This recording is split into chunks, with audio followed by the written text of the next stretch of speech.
ایک زمانے کی بات ہے، ایک وسیع اور خوبصورت سلطنت تھی جس کا بادشاہ اپنے عدل اور انصاف کے لیے مشہور تھا۔ اس سلطنت کے ہر کونے میں امن اور خوشحالی تھی، مگر یہ خوشحالی کسی جادو اور دولت کی وجہ سے نہیں تھی، بلکہ اس کا راز گاؤں والوں کی محنت اور ایمانداری میں تھا۔ اس سلطنت کے وسط میں ایک خوبصورت گاؤں تھا جس کا نام محنت نگر تھا۔ اس گاؤں کے ہر فرد کو محنت کی عظمت کا ادراک تھا۔ یہاں کے کسان دن رات محنت کر کے زمینوں کو ہرا بھرا رکھتے تھے، دستکار اپنے ہنر سے خوبصورت چیزیں بناتے تھے، اور مزدور اپنی قوت سے سڑکیں اور پل بناتے تھے۔ ہر فرد اپنی ذمہ داری پوری لگن سے نبھاتا تھا۔ بادشاہ اکثر اپنے محل کی بلند ترین مینار سے گاؤں کو دیکھتا اور مسکراتا۔ اسے اپنے لوگوں کی محنت پر فخر تھا، مگر وہ چاہتا تھا کہ یہ فخر ان لوگوں کو بھی ہو۔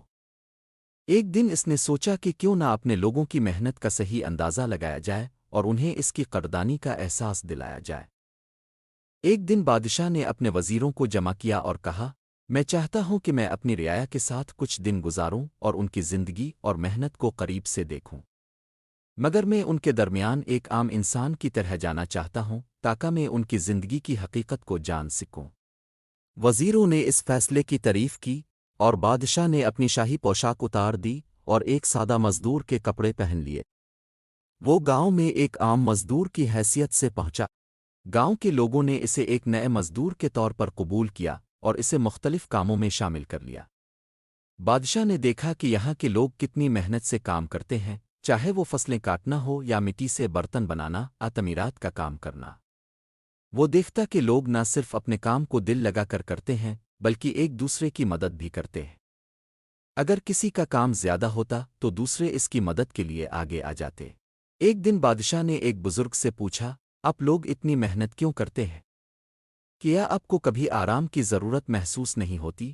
بزرگ نے مسکراتے ہوئے جواب دیا، ہم جانتے ہیں کہ محنت ہی وہ راستہ ہے جو ہمیں سکون اور خوشحالی تک پہنچاتا ہے۔ اگر ہم آج محنت کریں گے تو کل کا دن ہمارے لیے خوشی اور سکون کا باعث ہوگا۔ ہمارا ایمان ہے کہ محنت کا پھل ضرور ملتا ہے، اور یہ ہماری زندگی کا سب سے بڑا اثاثہ ہے۔ بادشاہ نے گاؤں والوں کی یہ باتیں سن کر اپنے دل میں ان کی محنت اور ایمانداری کی قدردانی محسوس کی۔ کچھ دنوں بعد وہ واپس محل آیا اور اپنی اصلیت ظاہر کی۔ اس نے تمام گاؤں والوں کو اپنے محل میں بلایا اور کہا، میں نے آپ لوگوں کی محنت کو قریب سے دیکھا ہے اور مجھے اب سب پر فخر ہے۔ آپ کی محنت ہی ہماری سلطنت کی خوشحالی کا راز ہے۔ آج سے میں اس گاؤں کو عزت نگر کا نام دیتا ہوں، کیونکہ آپ لوگوں نے اپنی محنت اور ایمانداری سے اپنی عزت خود کمائی ہے۔ اس کے بعد بادشاہ نے گاؤں والوں کو ان کی محنت کے صلے میں انعامات دیے اور ان کے لیے مزید سہولیات فراہم کیں تاکہ وہ اپنی محنت کو اور بہتر طریقے سے جاری رکھ سکیں۔ کہانی کا سبق: محنت اور ایمانداری وہ خوبیاں ہیں جو زندگی میں سکون، خوشی اور عزت لاتی ہے۔ جو لوگ اپنی محنت پر بھروسہ کرتے ہیں وہی اصل میں کامیاب ہوتے ہیں۔